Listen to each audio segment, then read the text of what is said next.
not in McMinnville. So where is the Wine Crush crew? The Wine Crush crew is, it's not in Yamhill County. We are not in the Willamette Valley. We are not even in Oregon. We are in Paso Robles, California, Southern California, in this beautiful valley of vineyards and olive trees and whatever else. Now, why are we here? We are here because we are interviewing two amazing people. On one hand, you have an actor, a writer, a producer, a director, a legend of Hollywood that has so many other things to go with his titles. And on the other hand, you have a Miss America, you have a Olympic torch runner, a marathon runner, a woman's advocate, a philanthropist, and together they make this amazing power couple that you probably know, and I'm sure you definitely love. Who are we talking about? We are talking about the Gary Conway and Marian McKnight.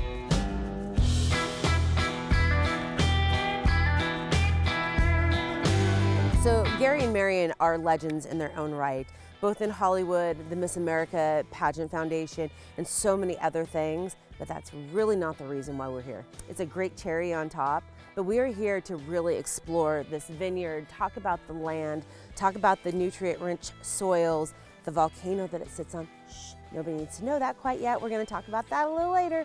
And really everything that they have going out here that makes Carmody McKnight such an incredible wine. We're not here to just talk about wine. We're here to talk about these magnificent trees. And what are these magnificent trees? These are Tuscan olive trees. And why is that so profound? Well, Gary and Marian were the first ones to plant any of these trees in North America. And I had no idea how incredibly healthy and good for the body olive oil is. Good olive oil. And it's all growing in this immense, nutrient-rich, lovely soil that nobody knows about until now. This is a tale of two people. This is a love story. This is also a tale of wine and of so many things. Our interview today is going to be with the very charismatic Gary Conway. Marian could not join us, but we really want you to know who she is. She is a small town South Carolina girl that realized her dreams of being Miss America and in turn traveled the world. She traveled all over the United States, and she was very lucky to have traveled to Europe. At that point in her life, she had never had any alcohol, not a drop, and so her going to France and experience wine for the very first time is really what has inspired the dream and what Carmody McKnight is today. So let's talk about Marian a little bit deeper and get out of the Miss America thing.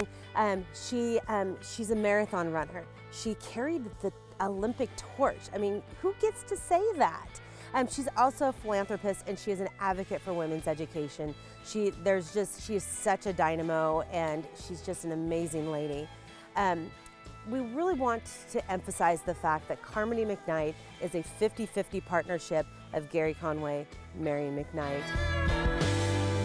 But we are talking about wine, we're talking about olive oil, and we're talking about Hollywood stories. From the heart of the Oregon wine country, you're listening to Season 5 of the Wine Crush podcast. Stories uncorked for casual wine enthusiasts around the world, featuring winemakers from the Willamette Valley. Sponsored by Country Financial. From origin stories to terroir, here's your host, Heidi Moore.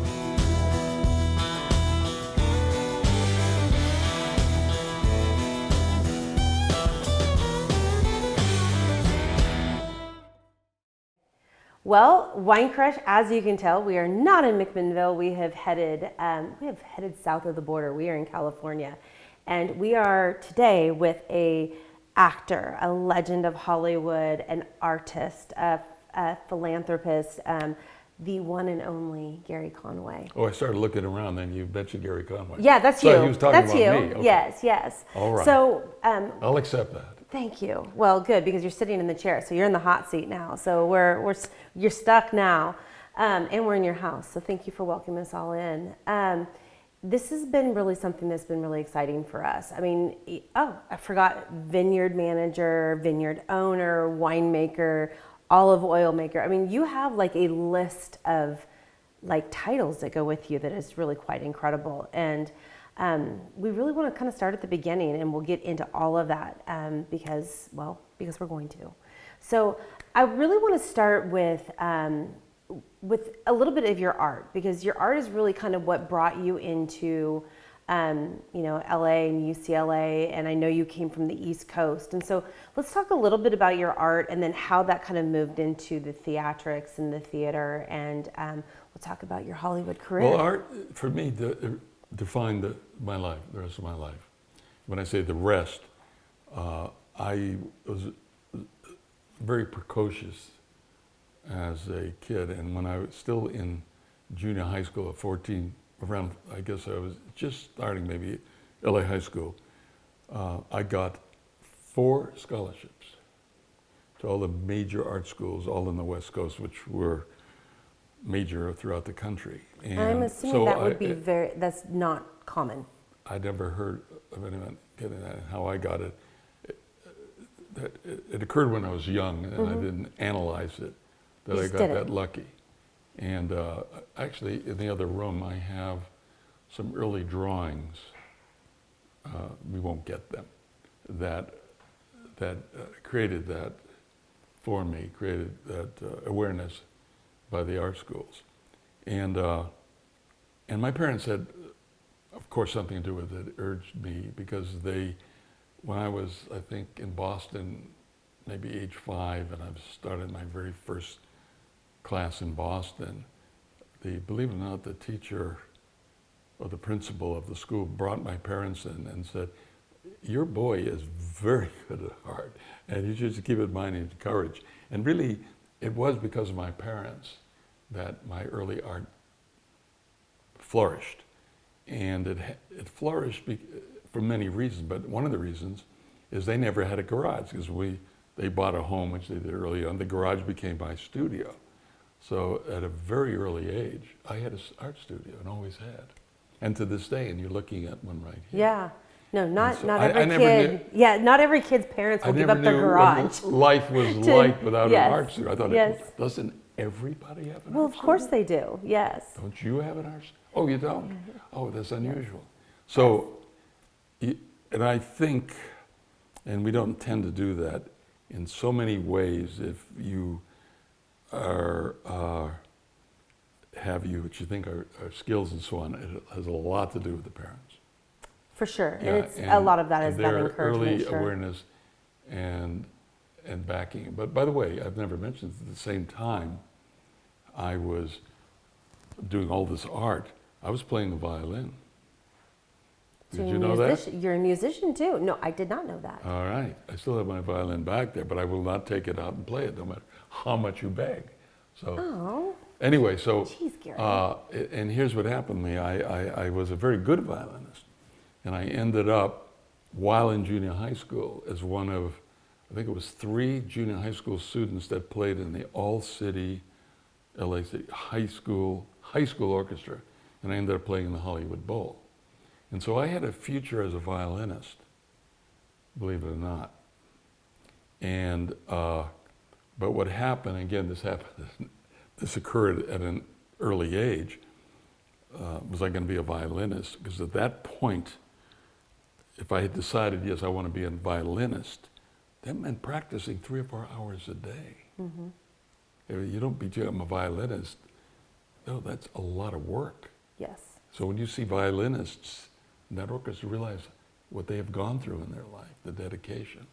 So I was facing that, and at the same time, I had these scholarships at this early age, and being, which meant that I never, going to school was just one thing, and then going to art school. And I think I've already mentioned that my high school, LA high school, because of my scholarships, which were unusual, allowed me to leave the school at 12 o'clock and then head out to the art schools to do my scholarship. But can you imagine if I also had to be a violinist? So I would do my scholarships to 3 or 4, then come back and then practice 4 hours. What kind of life was that at age 14? There was absolutely no life to that. I'm painting all, and then so I at an early age had to make a decision. Can you imagine that? And that's a hard decision, especially at that kid, at that age for a kid is like, do I want to be an artist? Do I want to be a musician? I loved yeah. music, and my uncle, who I loved so much, was a composer at Harvard and Berkeley, and I went with him, and so I had this background in music and a love of music, and playing a violin. There's nothing quite like it in life, and but I couldn't do both. So were you acting at that point in time too? No, but the only acting I would do at that time or did was in school, and I was actually a successful actor in junior high school, and I did plays then. So and I did Wildcat Willie was well, I love the name of that too. Starring roles, Wildcat Willie. So at a very early age, and that was early, because I graduated when I was still, I think, 15, high school, and I was doing theater and playing a violin. But the theater didn't take up all your time. It took up the time when they were rehearsing the play, then you did the play, and then there was a time before the next play. But I was pretty active as an actor. I would say. And I was this big. Yeah. So you're really, I was very you're small. just a little guy. So. Yeah, late growth spurt. Very late. Yes. Very late. So how did that transition into... And by the way, when I was in high school, I was still a shrimp. Yeah. And then I had to join the Army. In those days, you were either joined or they brought you in. And when I joined the Army, I had this growth spurt, huge growth spurt. And I went from whatever the hell I was to 6'1", and well, practically in the Army. Oh, well, at least it came. Yeah. Yes, you got the growth spurt eventually. Right. So, within all of that time, so that's so much stuff like compiled in just a short amount of time. Mm-hmm. Eventually, the artistry and the theatrics and stuff came your way. And how did that transition? What was the first role? Oh, as far as an actor? Yes. Well, I told you, junior high school, I did acting, but I never projected myself in this other world of being an actor, because that world at that point was going to movies and seeing what actors were like, and watching television, and it was completely apart. But one day, and this was just, I'm going to say after high school, and I think it was right during coming back from, I had to join the Army at that point, because you were either joined up or they brought you in. Somebody came up to me out of the blue, and no, actually I did one role before. I think it was a film at that point directed later on. Roger Corman. It was his first film, and it was about the sea serpent, what have you. And I got a role there, and it picked me out of the blue. And then right after, somebody else, excuse me, who was an agent, came up and said, I think I'd love to bring you into the studio. I think you'd be a great teenage Frankenstein. I didn't know. I don't know. Is that a compliment or? That's what I mean yes. At the time. But you had to start as an ideal boy. Sure. Because that was the whole point of the film. And then he became Teenage Frankenstein. But at that point, it was, you'll be paid for it. And actually, it was when I was at college, the job I had at that time, I was actually the only job I had during that time. But I was, it was the roller derby. I was brought in with a bunch of people, and we would stop fights. So that was my original you were a bouncer. Job. Basically a roller derby bouncer. Stopping fights. Yes. And I thought, this is a much better occupation than stopping fights. Oh, for sure. Yeah, so anyway, I got that role. And the rest was just one after another. We talked at length yesterday, like we talked about Hollywood and movies and writing and screenwriting and acting, and you have such this profound career of things going. And we talked about Burke's Law, which was, I think it was your first TV series? Yeah, but before that, I Yeah. must point out, and to Sure. continue what I just said, I was early on brought into Warner Brothers. Warner Brothers at that time was everything in terms of TV was coming out of Warner Brothers. Okay. And all the earliest stars, all the people that we would know who were doing those Bourbon Street Beat, Sunset Strip, all those early Warner Brothers shows that dominated television were all coming from that particular moment of time and place. And they would, and I remember Bob Conrad, very, at that point, of course, a young, very handsome guy. And he was on Surfside 6, and later on he did another show. And he became quite the guy, and he was cast, I guess, in several. But I remember the very first time, I was still in the Army at this point, and I was brought in to Warner Brothers, because I said they were everything. Mm-hmm. And to see Bill Orr was the guy that headed the studio, and there was one other guy who was involved in casting, and they brought me in, and as I mentioned, Bob Conrad was sitting next to me, and he'd gone in, and what was unusual about that moment, he was brought in, and Warner Brothers cast him in this TV series.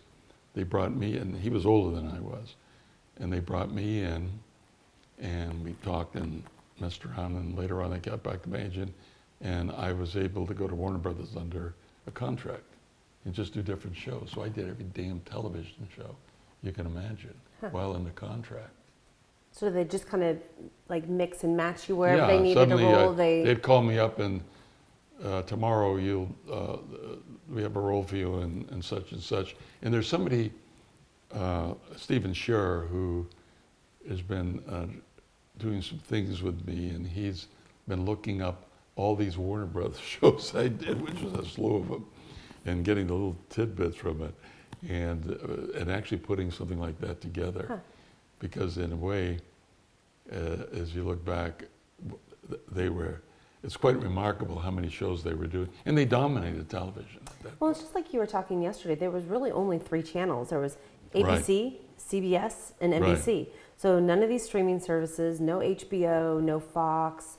So TV was the thing. And everybody watched it. Yes. Not like today, they could be doing this. Or they weren't Yeah. even looking at sports at that point. Even sports was not even televised very much. Interesting. So you had 3 channels, and when you were living then, everybody watched TV like never before, or since. Yeah. And you had 3 channels to choose from, and that was it.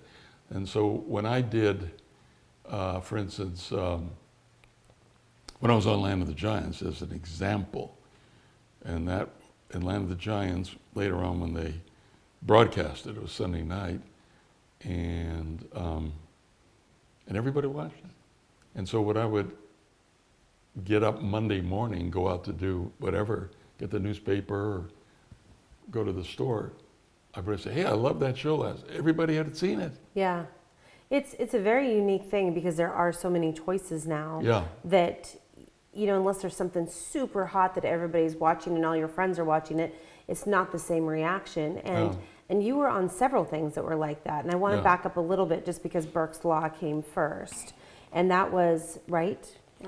Burke's Law came before Yes. Land of the Giants, because Yeah. Land of the Giants is the biggie. That's, it's really put you on your map. And so let's back up to Burke's Law a little bit, because I knew that one. I knew of it. I never watched it, but you showed us a list yesterday of the immense Hundreds upon hundreds. guest stars that were like A-list Remember, celebrities Aaron and Spelling actors. became the biggest producer in the history of Hollywood. Yes, It and that was his first show. It was his first show. That's amazing. And his talent, if not genius, was he was able to call Jane Russell, say, you got to do Burke's Law. And she did.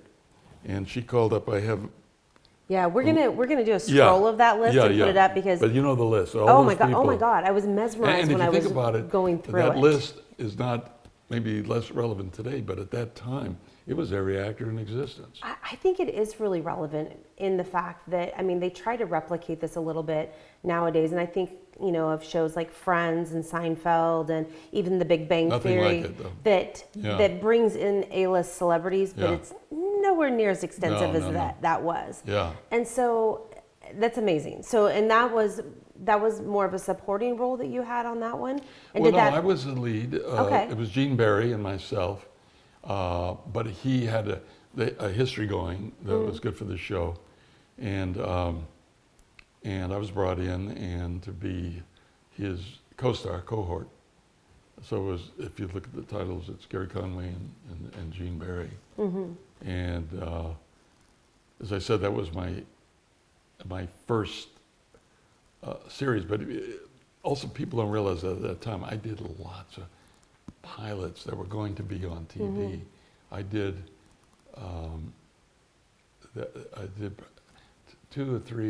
least two of the most expensive pilots ever. And that's another thing is hard to realize, that those pilots you do, very few actually get on, even if they're incredibly successful.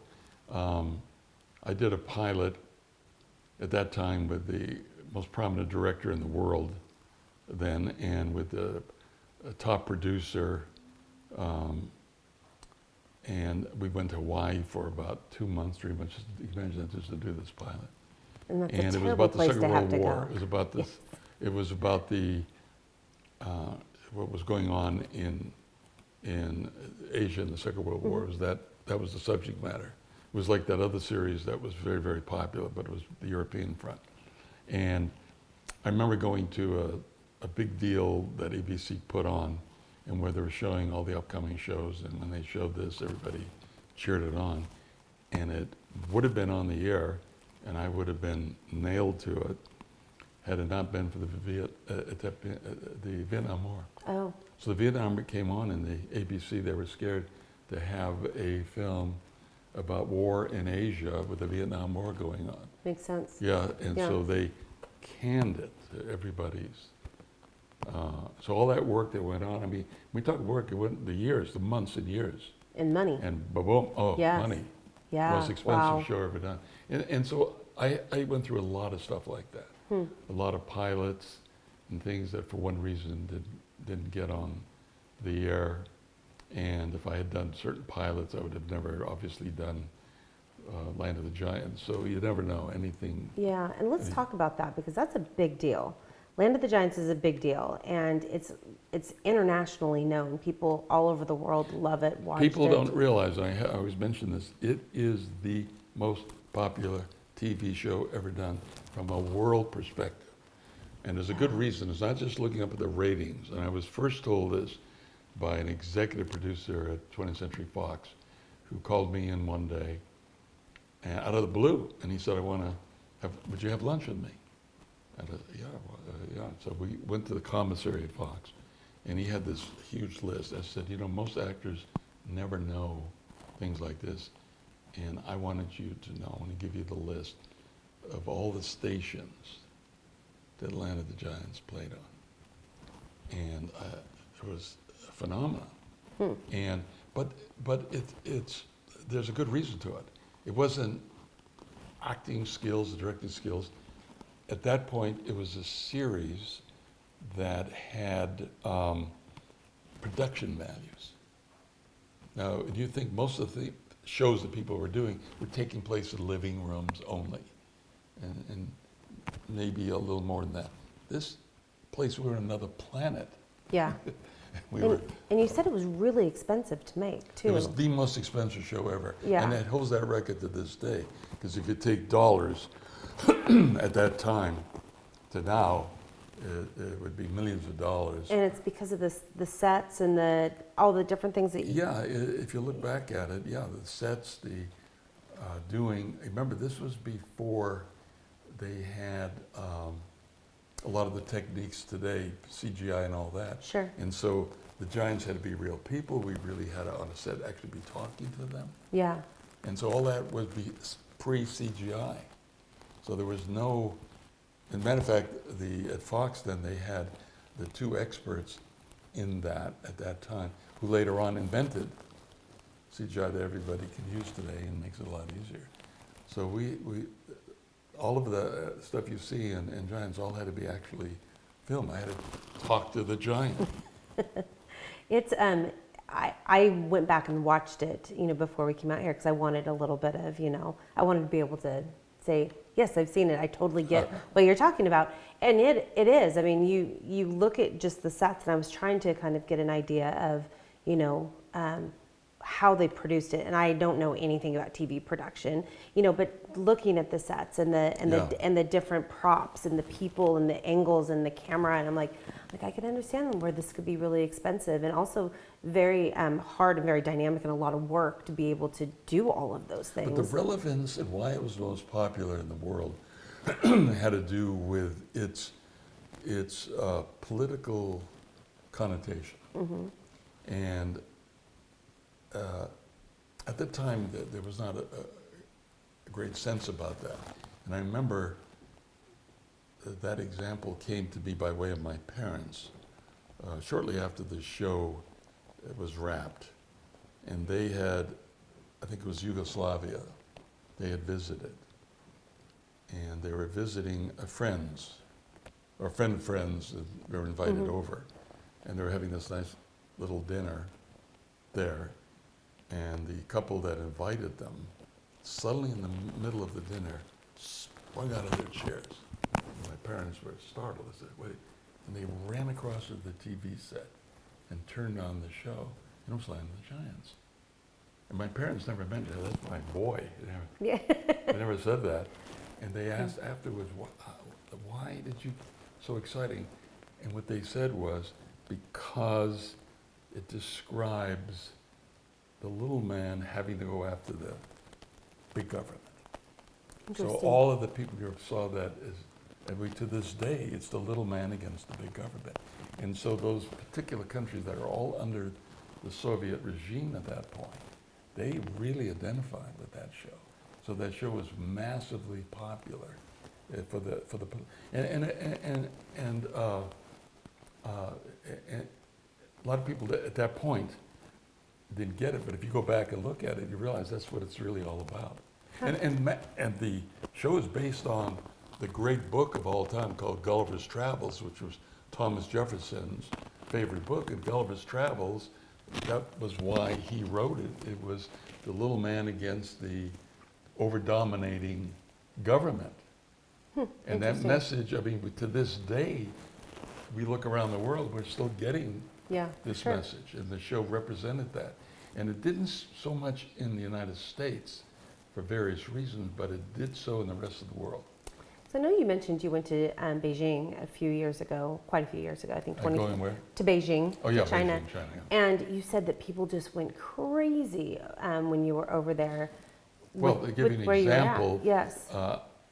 I was invited out of the blue, not only to go to China, to Beijing, China, but to do a major speech at Beijing University with 300 people who were all billionaires, the most important people in China, a major speech.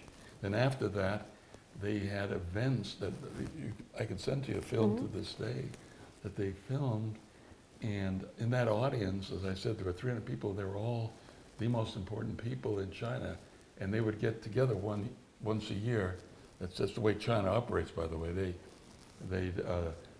They're billionaires, they're successful people. They keep track of them, and then they get them together. Unlike here, we have no idea of doing things like that. And they made such a deal of it in China. And I don't know of any American who's ever been treated like that. Giving a major speech at their major university. Who's done that? Not even a politician. Well, and you got to bring wine. And wine was a and factor. Your lovely wife. It was one of many factors. Yeah. One of many factors. It was a really interesting piece because you had sent me that piece to look through and read and whatever else. And it was a very interesting piece on, just the speech and what you were talking about and I got, by the the way, reception. I got really to respect China then, and to this day, China is, when it's ever referred to on television, it's always, well, China and so on. But I found China, and especially the people, to be unusual. First of all, they have a love of art I've never seen here in the United States. Really incredible sense of art. And even when I was in a hotel, whatever they do, they have a vase of flowers. They have these gorgeous vases. And they had as much attention in the vase itself, decorating it inside, as the flowers above. Like that vase would be filled with beautiful things in China. So no, I got to respect China and great with the people. Yeah. And to this day, I don't think Americans understand China and realize how its influence in the world today. If China, they have this Belt and Road, and so there are 150 countries in the world today that China spends billions of dollars in supporting. I wish we would do that, or could do that. And China in the world is very popular. It's crazy. Yeah. Yeah. And I can see why, and I can see how the people are, again, I want to stress, because that's what it boils down to. Yeah. What are the people like? And they were extraordinary. And I never met anyone who I didn't appreciate or who wasn't very respectful all the way around. It's, looking again kind of at your career and, kind of going into writing and directing, we literally could talk for hours about all of the stuff that you've done. I mean, you've shown us a few different clips of films you've been in and films you've written and directed and stuff, and all amazing. And we'll put a list of all of that and try to get some clips and stuff through. Okay. But the one thing that is very modern today is the fact that you are kind of part of the Fantastic Four with the Marvel Comics. Oh, yes. And you are Mr. Fantastic, correct? Right, Mr. Fantastic. Yes. And what a title, by the way. Yeah. Mr. Fantastic. I'm sorry, Mr. Yes. Fantastic. What's your name? Yes, exactly. So tell me why it's so amazing being Mr. Fantastic. So many ways. It's of now. It is.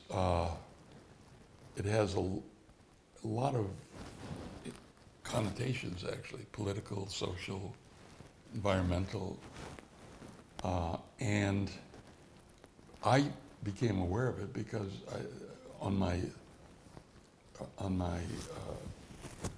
Facebook page, I started getting people at the, and I had never even heard of Fantastic Four at this point. Yeah. And people were saying, yes, Gary Conway is Fantastic Four. And so there was hundreds and got into the thousands of people before I even had a glimmer who had made the decision that that Alex Ross had based Fantastic Four on me and my face and figure. Can you imagine that? And I was reading this. It's a huge compliment. Well, I didn't think of it as in any way, but what's going on? Yeah. What the hell is going on? People, I get emails and people. I think you would get a little bit kind of like crossed up a little bit. And I'm telling you, in yeah. every single email, you go back and look at some of these emails, every one, without exception, also, of course, is Gary Conway. There wasn't somebody else that said, no, it was Joe Blow. No, Gary Conway. And I hadn't even known about it. Well, you have some beautiful books and artwork and stuff that Alex Ross has created with your face, your physique, your body, everything. And it's really quite incredible because comic books are huge. I mean, they were huge back then, but they're massive now, with Comic-Con. Right. And he's brought it to new heights. Yes. And it brought you very modern. Yeah, and he, I mean, his work, as you can see, has taken the whole idea of comic into a true art form, even one that I'm in awe of as an artist. I'm a painter and an artist. I'm in awe of what he does and what he can do. Yeah, no, and it's a kind of an art that stunning. I couldn't emulate. Yeah. It's, I think that's the beauty of like with artistry is that as a regular person who's not an artist, you can appreciate it. But when you have an artist that appreciates another artist, it's another different level. Right. And I love kind of ending on that with like the Hollywood piece of it, because you don't have to go to the studio every day to be Mr. Fantastic. You get to sit here in your lovely, comfortable But remember, home. Alex Ross never called me or did anything. Yeah. Well, I learned about it slowly and surely because there were just endless people on picking up on web pages, whatever, and said, no, it's definitely Gary Conway. It's always Gary Conway. What the hell? I never posed it. It was so from outer space. Which goes back to Land of the Giants. Yeah. Look, everything comes back to Land of the Giants Yeah, on some level. In a way, Alex Ross did. He loved. Yeah. He liked the imagery in it. And by the way,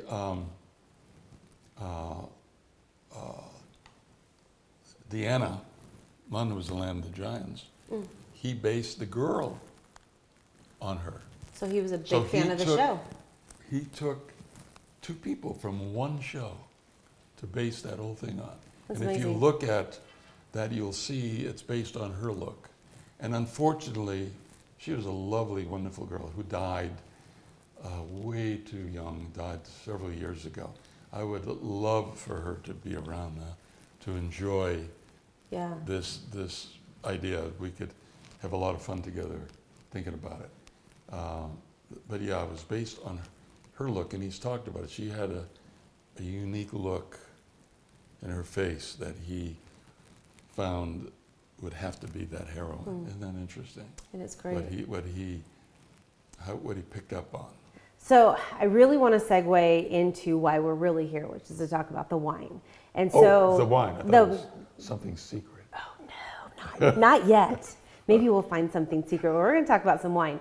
So the interesting thing is that Land of the Giants, big thing, was that you crash landed in the first episode, and right before that, you had your own little venture into the vineyard ownership that had something very similar to do with that. I've become an expert in crash landings. Yes, and walking away from them. Yeah. Yes. So I really want to talk about that story because it's so incredibly poignant and dramatic and very theatrical. Well, yes. I'm going to say that in trying to be as even-minded about it, that it was a crash landing here in Paso Robles that began the entire wine business in Paso Robles. And what happened, I was living in Los Angeles, and that was during the smoggiest period, and I could not stand the smog. It drove me crazy. And I was talking to a guy on the set about it. I said, this is, I got to, and he said, you ought to go up to Paso Robles. My brother lives there. He said, the air, as you saw the air. Oh, it's amazing up here, yes. It's perfect. And yes. I said, I'm going. And you know, within 3 or 4 days, I got my car and he came with me because we would stay at his brother's house, and we loaded up with people, drove, that was before the highways, it took a long time. We drove up to Paso Robles, I went out to the rent, and I completely went crazy. Good as crazy. An artist yes. and as a person wanting to breathe the air, and also I had never seen, and if people come to Paso Robles, you see it, the horizon, that's as detailed. There's no atmospheric fuzz on the horizon like you see everywhere else. You see that in paintings and photographs.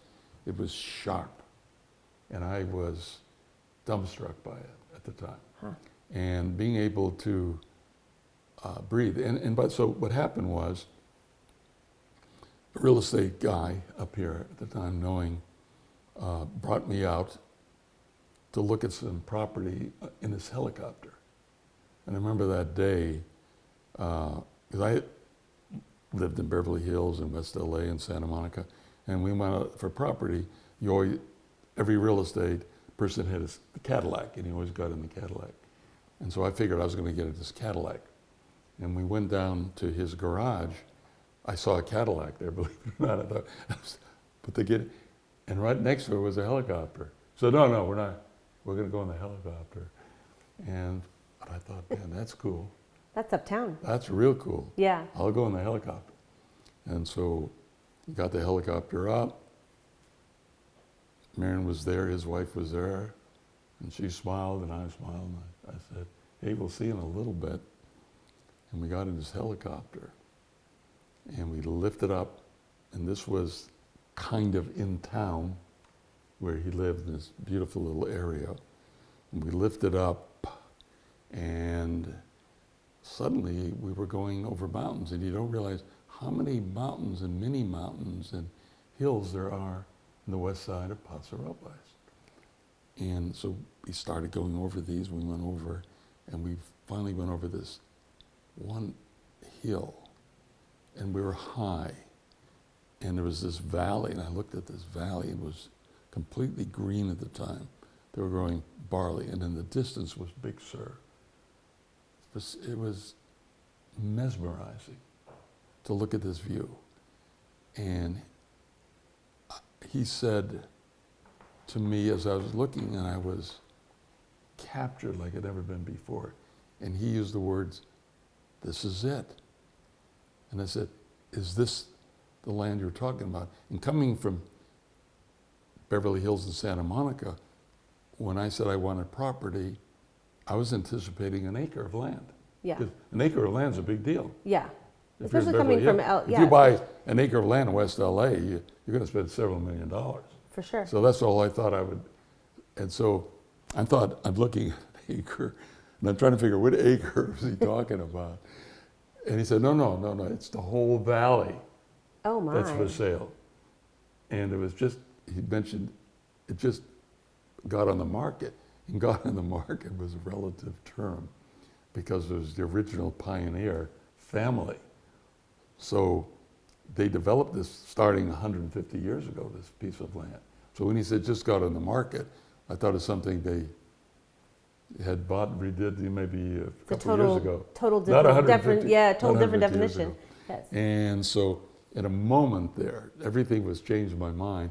Forget the acre anymore. We're looking at a valley, and that's where I'm going to breathe.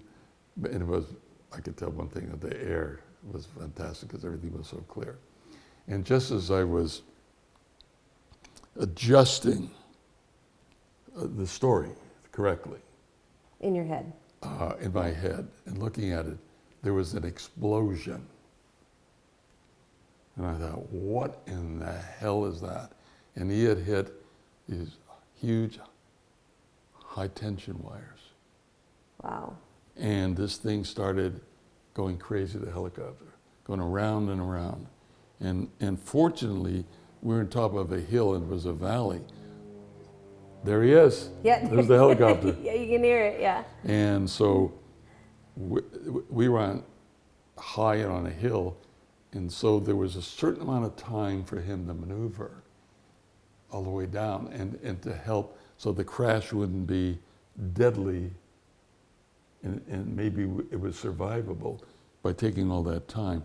So that time also was for me still looking out at the valley, and I knew we were goners. And I said to myself, if I live, I'm going to buy this place.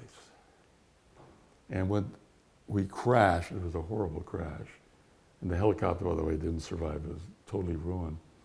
And we got out of it, the burning helicopter and all that. And the poor guy who owned the land who was selling it had to call all kinds of the fire department, the police, and he was going nuts on it. And it took up all this time. And but I had survived. That was the important part. And then we got into his truck. This was maybe 2 hours later, even longer than that, his truck. And he brought me with Archie Hansen, was a real estate man, well known. And we're going back to his house where his wife and Marian were waiting for us. But can you imagine, we had just gone up in a helicopter and we're going to be back in 20 minutes. His 2 hours later, Yeah. they knew something terrible had happened. Yeah, that's a panic for a wife, Yeah, for sure. and so when we drove up to the hill where Marian was and his wife, Archie's wife, and I burst into with Archie into his living room with Marian and his wife, the first thing I said was, because she wanted to say, "Where the hell have you been? We're scared to death. We've been calling the..." So the first thing I said, "Hey, I found this great place and we're going to buy it." Yes. And she knew I was completely nuts, and she couldn't even begin to tell me, "We've been scared to death. We're sure you're dead." Yeah. "Are you alive?" "Yes, I think I am." Yes. It's such a And great... that's how that began. It's such a great story Right. because I love the fact that you crash landed on the place that ultimately And by the has way, been life-changing on so many levels. It was right after that, literally in months, when I told you when the agent called and said, "Erwin Allen would like you to do his big major series." And I said, "Well, whatever." And he said, "He wants to see you and wants to meet you." And it was at Fox, and he was doing all the series at that point. He was the guy. And I went, his so-called office was a huge building. And I went in to see him in his office. And his office was bigger than his house. And he was in the middle of it. And there may be, I swear to God, 20 people sitting there. 20 people. Waiting for you? For the interview.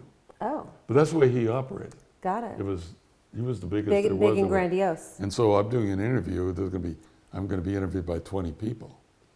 And but he had already made the conclusion he was going to have me be in the series. So the interview was really for me to know what the hell was going on. So the first thing he said, I'm doing the show called Land of the Giants, and I said, he starts with this horrific crash and all that. And then I said, "I'm an expert on crash landings. I had just crashed Yes. on the property." And that's how the interview began. And it's all great timing, and Yeah. it's really lent to the beginning of what a beautiful story and a great story this actual piece of property is that you had mentioned. Was a pioneered piece of property, so no one had really done any manipulations to it to that point in time. They were growing barley, running cows, whatever it was that they were doing. And there was, remember, on the west side of Paso Robles, Yes. which is the premium area now of the world, there wasn't one single grapevine planted, not one. you were the man that brought Yeah. the vines in, and that's such a great title to have Yeah. because this area is phenomenal. I think, what'd you tell me? There's 350 wineries. Probably close to 400. 400 wineries in the area, but you put the very first vine in the ground. and if you go to most areas, really in the West Coast, they all really began after what went on here, because this led the day. As California has always been, it's been the agricultural mecca Yes, Mecca's a great of word. the world, Yeah.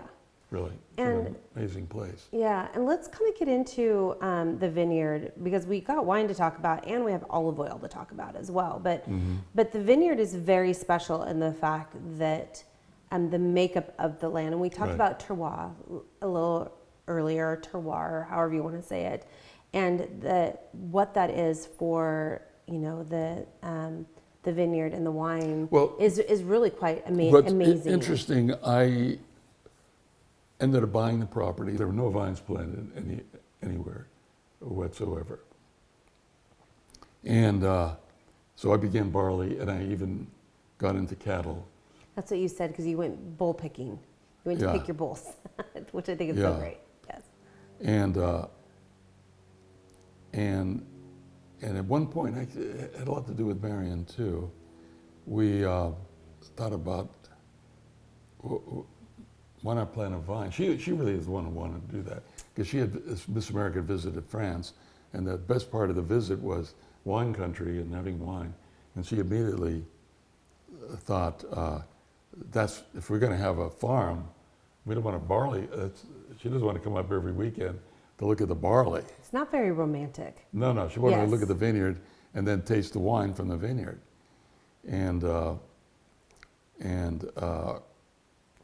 So that's how that all began from really Marian suggesting that. And then that's how it all started. So it was Marian's Miss America experience in France, which she wasn't able to join us today, and so we're missing a lot of, kind of her story, but Right. she went to Europe a couple times, and getting to Europe at that point in time in the late 50s was very difficult. So it was a huge treat for her to go to France, and she had never had alcohol at that point in time either, and so wine was really mesmerizing and kind of life-changing for her as well. Her very first alcohol occurred while she was Miss American France. Yeah. And they had offered some wine then. And coming from Manning, South Carolina, you don't drink a drop. And she didn't even as Miss America, but how are you going to resist French Ramone wine. Conti? Oh, for sure. A new bottle of Ramone Conti. And she did, and it really hit her as something interesting. And so that all began. But I have to give credit to Justin, because what happened after the crash landing and having the land and all that, I happened to go in the bank in Beverly Hills, and there was a banker there, and we just began chatting, as you do, and he mentioned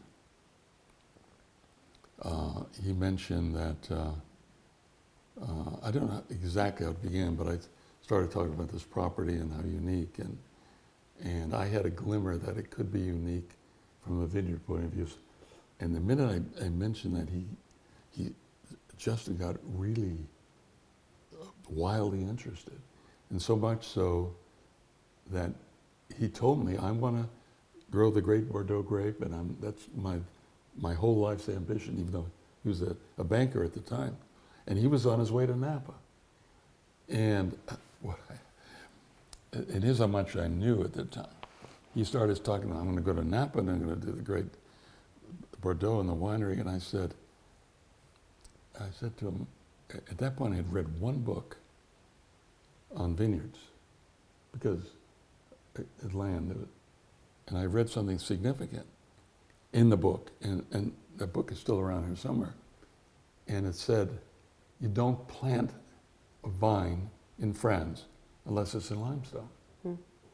And I knew we had limestone on the west side of Paso Robles, and it was the only limestone in all of California. Can you mention that? Yeah. The only limestone. Yeah. And we had a ton of it, when I say a ton, the tons were all over the place of limestone. And I naively said to him, why would you go to Napa? They don't have limestone there. And I said, on top of that, they also don't have the hills and dales. Important. And he perked up like crazy. And I started telling him about Paso Robles, and he said, I've got to come and see the place. Willie came to see the place. At that point, I owned 320 acres. And he begged to buy some. But you couldn't just, a few acres, because there were actually two particular lots, so I had to sell them half. And at 320, I sold them 160. And fortunately, he began right away. And the minute he did it, I said, man, I'm in this too. And so we planted the very first grapes. So was your grand plan to do just vineyard, or did you have more ideas in the works? I'm not sure how that happens. I think when you plant a vineyard, it's in your mind that you're going to maybe make wine. But all of this was so new and different, and it was still agriculturally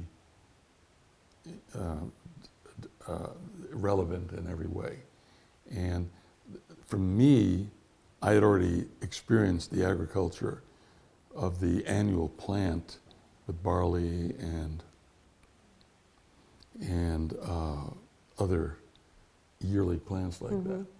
And when you have a crop, and at the end of your crop, you got to start all over again the following year. And I thought, man, you plant a vine, that's it forever. That vine stays there for 100 years. That's for me. So that's what attracted me to it. Yes.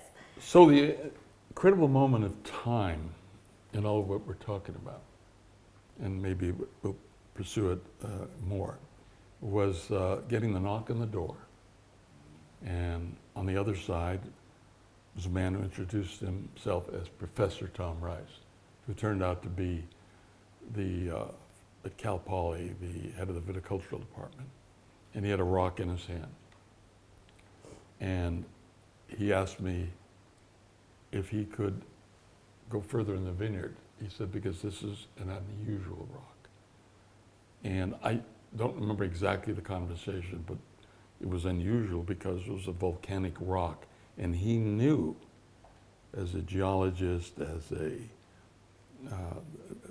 knowing everything about the land and the area, that there were no volcanoes in the area. The first volcano was way the hell out towards Morro Bay.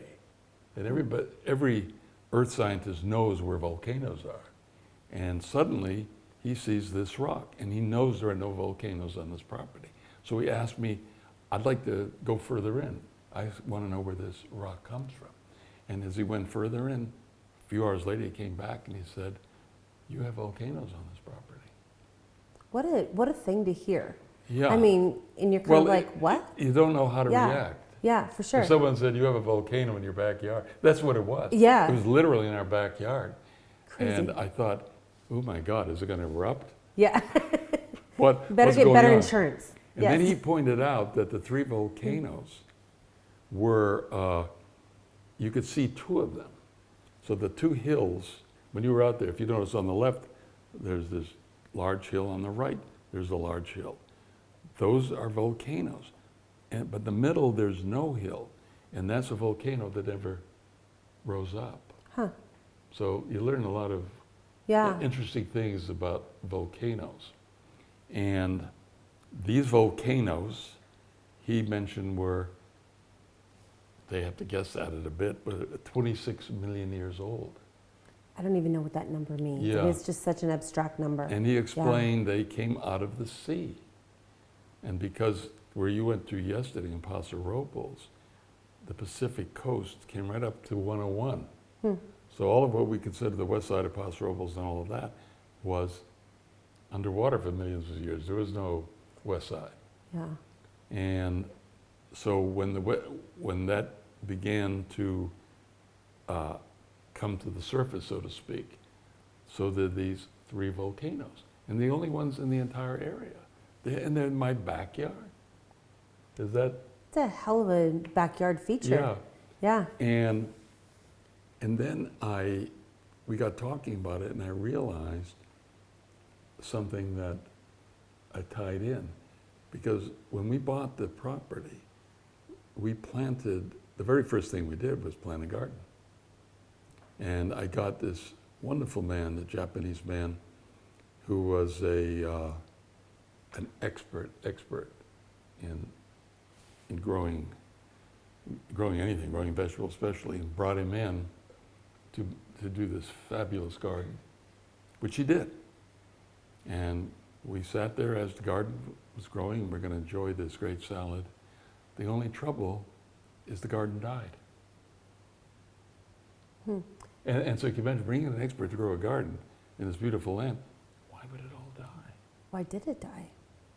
Are you interested? I am. Oh, okay. Is it a short story or a long story? Oh, it's shorter. I can make it short. Okay. It died because we fertilized it. Oh. And if you are on volcanic land, which is all fertilization really, Yeah. and you fertilize, you overkill. You put too much into Too it. much of all that going on. Makes And sense. that was something we had to learn. And to this day, and you can ask anybody, to this day, our vineyard has never been fertilized.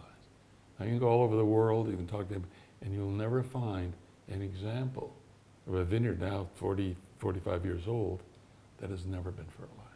And that's crazy because it's unheard of. Yeah, unheard of, And absolutely. we've talked about it and we need to get into the mineral content and the dirt and the soil because it's so incredibly unique right there. Yeah. And because of those volcanoes, and I would have never thought about it, until getting into the wine industry, but between the Missoula floods and the volcanoes and this and that and the other, it does amazing stuff to the ground, even at our property, we find seashells every once in a while, and we're, 800 feet above, Yeah, sea level. Remember, if you're a plant or a Yeah. human being, the most important thing for a plant or a human being, especially a vine plant that lives as long as a human being, is are you growing in ground that has minerals? Yes. Because minerals are what create the survival of the plant, and whatever that plant is growing, its value is the minerals it has. So the value that we have in drinking wine or eating vegetables, the minerals that we bring as minerals, really life and death. It's what health is all about. Without it, you're dead. No, for sure. And you've told me and you've showed me the studies, and there's been studies upon studies upon studies of all your, of all your ground, and you have this. By the way, studies produced by 300 scientists from all over the world. And if you go to the website, you'll see pictures of them coming in busloads, because there's never a place anyone has ever known that's like this, where you have ground 40, 45 years that are growing things and then put fertilizer on it, because it makes everything pure. Yeah, it's crazy. Yeah. Yeah, I cannot wait to, really dive into it tomorrow when we go back out there and really enjoy it. Right. So, when we're talking about the vineyard and we're talking about like all this amazing soil and these volcanoes, what does it do to the wine? Well, you see, what are we drinking today when we drink wine? Are we drinking the grape in its natural form, produce wine like the Greeks did, or are we drinking a concoction? Mm-hmm.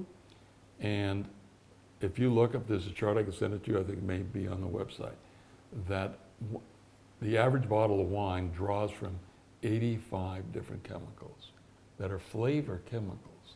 Because without minerals provide flavor. No minerals, no flavor. Yeah.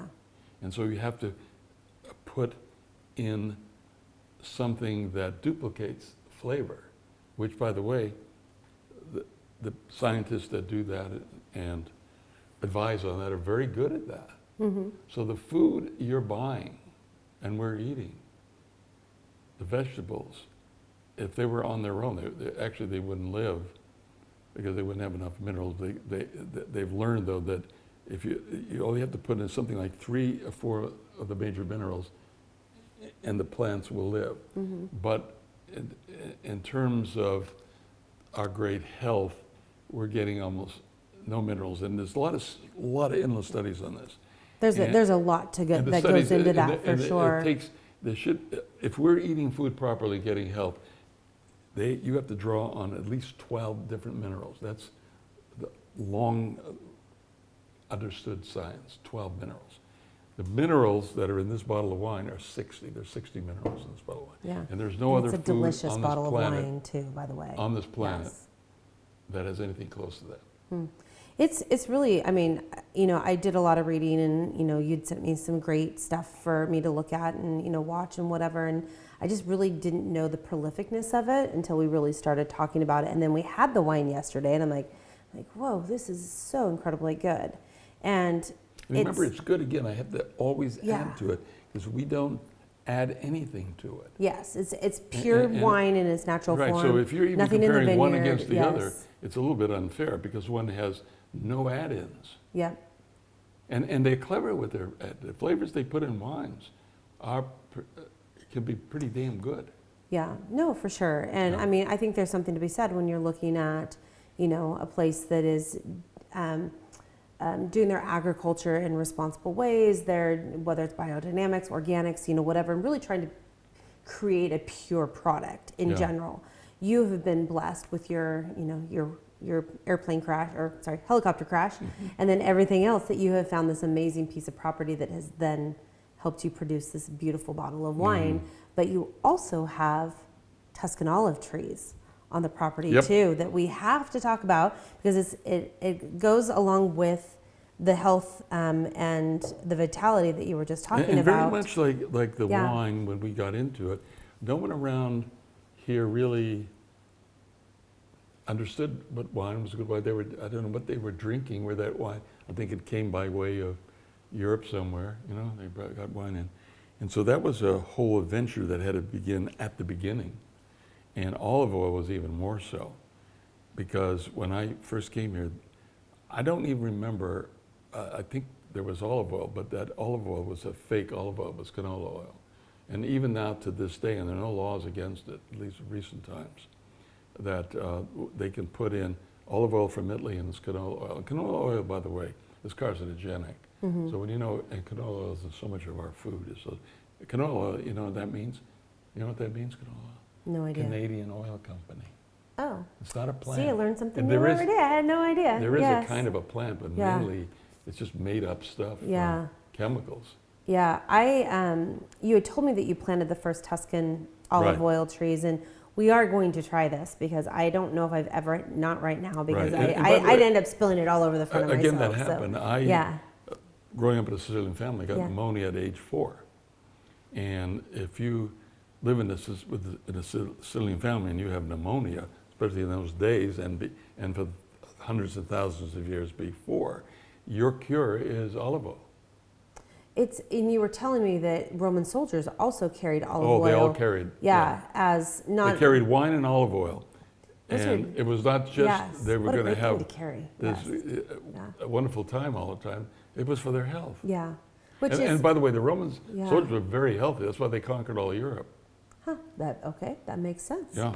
Yeah, it's, I didn't realize, I mean, I knew olive oil was healthy for you, but I didn't know the depth of health of what it does, like good pure olive Well, oil look up. does. You can look up all the time. Look up how significant the olive is, but even look up how significant the skin of the olive is. The skin of the olive is one of the most precious health there is. And then seed of the olive seed oil.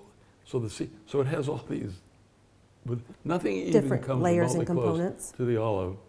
Huh. Yeah, as a health. Well, and you were saying that your grandma you always had wine on your table. Oh, yeah. Breakfast, lunch, dinner. Yeah. And I've told everybody that wine for breakfast is not a bad idea. But, because of the minerals and, well, just because it tastes good, is more, I guess, where But I was we going want- with it. we And it want doesn't the- have to be a mimosa. And that's what we're doing here. We want Yes. people to understand it's Yes. not just having wine, it's having the minerals in wine. Absolutely. That's important for breakfast. And If it's just regular wine, that's chemicals, no, forget breakfast Yes. with it. Yes, it has to be good, Yeah. wholly produced And wine good, that has. good means minerals at the end of Yes. the day. And you also said that minerals mean flavor, which I didn't realize right. as well. And so that's probably why this tastes so good. That's where all Yes. flavor comes from. Where do you think? Flavor just, most of the things we eat today, especially wine, flavor's coming from chemicals. But in the real natural world, flavor comes from minerals. Yeah. That's what produces flavor. Those incredible minerals, of which there are hundreds in the ground, produce the flavor. Yeah. And that's why as most of our food today, especially our olive trees, are grown in no mineral ground, they have no flavors. And so the flavor they have to do are chemical flavors they have to add to it. It's crazy. Well, I can't wait to try it, but I want to kind of dip back to wine because I've only tried the Cab Franc. I'm assuming that you're growing more than Cab Franc in the vineyard. We grow, we did right from the beginning, Cabernet Sauvignon, Merlot, Cabernet Franc, and also we grew Chardonnay back then. We don't, and right now with the Justin people, they have chosen not to grow Chardonnay. They have other avenues, so the vineyard now is Cabernet Sauvignon, Cabernet Franc, Merlot, mainly, not even Pinot Noir, interestingly. They're concentrating on that part. We should probably tell everybody the name of the winery too, because we've talked about vineyard and you're acting, but Carmody McKnight there we go. is the name of the winery. Yes, It's and on here somewhere. I don't know if it's not on the front because this is the Yeah, it's in the this is back. the foundation wine, and Yeah. So But all our wines are Carmody McKnight, and the name comes from my family. I'm half Sicilian, Irish, comes from the Irish side, Carmody, and comes from Marian's name. So when we decided what do we name our wine, it only occurred to me that since Marian and I were both involved in this fully and devotedly, it would have to include both our names. For sure. But I don't know of any other winery anywhere in Paso Robles, and you could tell me if any. And usually the wife has often more to do with it than the husband, but he never bothers using the wife's name. And so as far as I know. You're a good husband, Gary. Well, it putting never them both occurred to together, me, yes. if there are two people, man and woman, both involved, and Yeah. you become involved in every way, emotionally. You got to stop doing things. You got to go, and you're working together on this. So when you name it, you just name it after yourself. Isn't the wife an important factor? And in Of some course. ways, maybe in my case, Marian was even a more important factor. So she is not going to be named in it. And I never even thought about it that way. I just thought that's what you name. If you're both involved in it, you name it. Sure. It's like a And 50-50 partnership. we picked our names, and we didn't just come up with any old name, because we think it's important, like as a painting, that when I say, who did that painting, I don't say Joe Blow. There's a name which happens to be my name. Yeah. That's who did the painting. And it's a lot of work to do a painting, a lot of work to do a bottle of wine. And There's so a lot of work that goes into wine. in a way, Yes. it should be named after the person doing that. Yes. And not just a made up name. Well, I am super interested, because we've talked about this a couple times, about how Hollywood responded to you making wine. Because you've gone from this big action, guys, very masculine, doing these great shows, and now you're making wine. And how was the reaction to that? How was your first trip to drop off a bottle of wine at the bottle shop? Well, it was because of Hollywood that it all began, because I think I told you that on the set of Burke's Law, I was talking and complaining. I don't know whether we've covered this, but already, but I'll just mention it briefly, about the smog just driving me crazy. Oh yeah, yep, we talked about that. And then we ended up here, and that's where it all began, and the wine took this natural course. So when we were making wine, there was nobody else in Hollywood or any other place that was making wine. And by the way, I want to definitely tell you, when we grew the grape to make wine, after waiting for 5-6 years for the grapes to grow to make the wine. Takes a while. That's a long time. And so I did, of course, with Justin, and Justin made his wine, and he was into that in a big way, at least commercially. That's what he was all about. And I was not in particular, nor was Marian. But we decided, since he was making wine, that we'd make some wine. And Makes perfect house. sense, for sure. And so we made the wine, and we bottled it, and then one day I said to Marian, I want to bring this wine that we just made down to that. We were living in Santa Monica there, and it was a wine shop. Just for fun of it, I just want to bring this bottle of wine, because it was, I thought, pretty damn good, and go to the wine shop. And so I thought that was a great idea, and I followed up on it. So I got the bottle of wine. Next time we went down to LA, where we were living most all the time, I went into Santa Monica to a wine shop I knew, and I go in with this bottle, and I say, "Here, look." And he said, "What's this?" I said, "Well, this is a bottle of wine that I created. It started out with a vineyard I created." And he looked at me, and he said, "Where does that come from?" And I said, "Paso Robles." And he said, "Paso Robles?" Like, what in the hell is that place? Are you kidding me? That was the reaction? Yeah. That there was, the idea of wine from Paso Robles would be a joke. I mean, it's not Napa, it's not... France, yeah. Yeah, Paso Robles is a cowboy town. What the hell, they know anything about making? So that was the reaction. And it's taken a long time to go from that.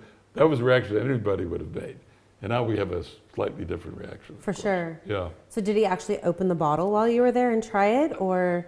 I think so. Honestly, I don't remember that moment, but I think we tried it. And wine can be, for anyone, any time, more of an attitude too, because you could. For sure. In his head, oh, Paso Robles, they can possibly make wine. So he's tasting the wine, and he's tasting His negative attitude. That's right. Yeah. You got to be careful about Yes. that. Yeah. So I don't remember whether it was this, like something he would say, my God, I've never had wine like this before. I'm sure that didn't happen. If anything, he was probably courteous. Yes. Said, yeah, And, this is fine, and then pushed to the side. Right. And, Yeah. And I went back, of course, but the rest is history, regardless. It's turned out okay for you. Yeah. Yeah. Although, and I'm so glad that we're talking in this program, because the main story that benefits all, and that's what we're talking a lot about, is what makes great wine are great minerals. At the end of the day, this is where all flavors come from. And wine, and even following up on the vegetables and everything else, the food, if it has minerals in it, it is what is going to guarantee that you'll be healthy, which we get none anymore from our vegetables. There are no more minerals. I think there was a study that was back in 1920 of all the farmlands in the United States, and they couldn't find any minerals. Yeah, a lot And of. so the only minerals you get are the basic few required so that it'll grow. But the natural minerals, very difficult, and they're quickly and easily, after a few Depleted. generations, leave. Now we can never, our minerals are there for another 1,000,000 years, because the magma from the volcano, and the volcano go down, way down in the earth. So you can, in fact, the deeper you dig, the more minerals you get.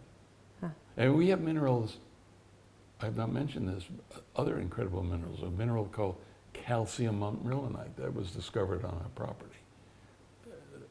It goes beyond, although I think there's some effect on the magma, but calcium marlinite is and I of course learned this much later, but is a soil that is called, in France, you can look it up, it's called the wonder soil in France. And it doesn't exist anywhere else in the United States except on our property. Look at you. Calcium Yes. marlinite, you look at called the wonder soil. I love just everything that you have done has just kind of And all the circled back to calcium the marlinite coolest things. has the most incredible array of minerals. We have 60 minerals in our soil that could end up in that wine. And the calcium marlinite, the wonder soil. And anybody can look this up, it's worth reading about and knowing about. And then they discovered, they being the scientists, that there was even an additional soil. And I call it, that was even more profound than calcium marlinite. I call it super calcium marlinite. This all, again, you'll find on our website. But these things don't exist anywhere else that anybody knows about. Isn't that amazing? It's one property that you had to crash land for all this to start. Yeah, it was kind of a freak happening Yeah. all the way around. We haven't really talked a lot about Marian. She couldn't join us today, which is unfortunate because she's got this amazing backstory and history with being Miss America. And she was a marathon runner, and she carried the Olympic torch, which I saw. But because of her Miss America affiliates, you have a foundation that is all about. And we devoted immediately to women's scholarships. Yes, which I think is phenomenal. The problem of well, here's the thing, and this is something that we all must fight for, and that is education. And I think that's an incredibly important part that everybody in this country, maybe above everything else, should be aware of. Well, what this is all of it, every bit of it, is devoted to. We had to concentrate on women, could be men, on women getting an education. So And this is Marian's beautiful image on the front of the bottle. Yeah, and everything we make from that, and the olive oil, goes to women's education. Yeah. And I know we talked about doing some fun stuff afterwards, with, really introducing people to the foundation, to, the winery to the wine to the olive oil, and it's just really incredible. So, and after all these years, which you've described, making wine and trying to sell wine and do that, I just one day said, that's the end of that for me. Yeah. I've been there, done that. And so I think it's important that we continue the wine because of all the story about the greatness of it. But I wasn't going to continue it for profit, frankly. It just that has left me completely. And I thought, how better than we have Marian there yes, and why? Women's education, because Marian and I, when we met, Marian had a scholarship from the Miss America Foundation. And so the only reason we met was because of her Miss America scholarship. See, again, another serendipitous piece. At UCLA. Yeah. And if it wasn't a scholarship for women, we would have never met. So if I'm going to do this, what better to devote it to? Absolutely. Well, I really want people to understand where you're at and where to find you, to be able to buy the wine, buy the olive oil, to try the wine. Do you know all of And remember, I want to reiterate again, the money that this bottle we receive goes to women's education. In the meantime, you're getting the healthiest food, and I'm telling you that in the world today, there is nothing in this world, and any scientist who knows anything will tell you this, and Tom Rice will tell you, that is better for you than what's in these two bottles. Yeah, those two products right there. Because again, it's 60 minerals that you're taking in. Yep. I'm going to be so healthy after this. We're going to get some wine, we're going to get some olive oil, and I'm going to be healthy. This takes concentration because Yeah. where you live and where you buy, what you buy. Oh, for sure. And you have to be very aware. You can't look at it, that's expensive oil. It's very, very expensive to produce a real olive oil. I mean, just go out and try it. Grow an olive tree for 5 to 10 years. Yes, I actually have a client. And then how many olives, by the way, Yes. they don't produce olives every year. Yeah, it's crazy. I have a client that just bought a property that has olive trees on it, and he was dumbfounded by how expensive the harvest was. Yeah. Just the work on the harvest. Yeah. So I did want to read the back of this really quick because it really kind of summarizes this. It says, forever, the Miss American Foundation, forever dedicated to the Miss American Foundation, empowering women through career resources and scholarships. And I just think that's amazing. So thank you for everything that you do. Thanks for meeting with us. Oh, that was my pleasure. And this has just been such a treat, and it's been so fun. Yeah. And we're going to drink the wine and try the olive oil. And again, I want to thank you for caring about these things. Yes. You came down here because of our story, which is really a message at the end of the day, as you For sure. And although I just can't go out and beat my horn and you should be doing this, you should be doing that, you should be doing this. We've presented that in this program. Absolutely. And so I feel grateful that this program will go out, and whoever sees it, I just hope they bring intelligence to it and understand, and perhaps go even deeper into the subject, because what we just presented, as far as I'm concerned, is the most important subject matter there is. If there's anything more important than our health and the nation's health, I don't know what it is. Yeah. No, I think we got it all nicely wrapped up and hopefully entertaining. So, and you have such a great backstory to kind of put with it that it's just, the whole thing is very poetic and very, very Hollywood. Thank you again, Gary, for all your time, all your knowledge, all your hospitality with letting us pretty much wreck your living room, and then also introducing us to such lovely products and really educating us. So until next time, Wine Crush, over and out. Thank you again for joining us for our Wine Crush road trip to the Central California coast. Not only did we get to talk to the very amazing, very charismatic, legend of Hollywood, Gary Conway, but we also got to explore this amazing location that we had no idea even really existed. So now that we have explored the restaurants, eaten at several of them, drank several of the libations, cocktails, and wines, tried the olive oil, chatted with the people, and really spent not enough time out here, we now understand exactly how special this hidden gem of the Central California coast is. And you can guarantee we're gonna be back. And you never know, there might be another adventure in the wings.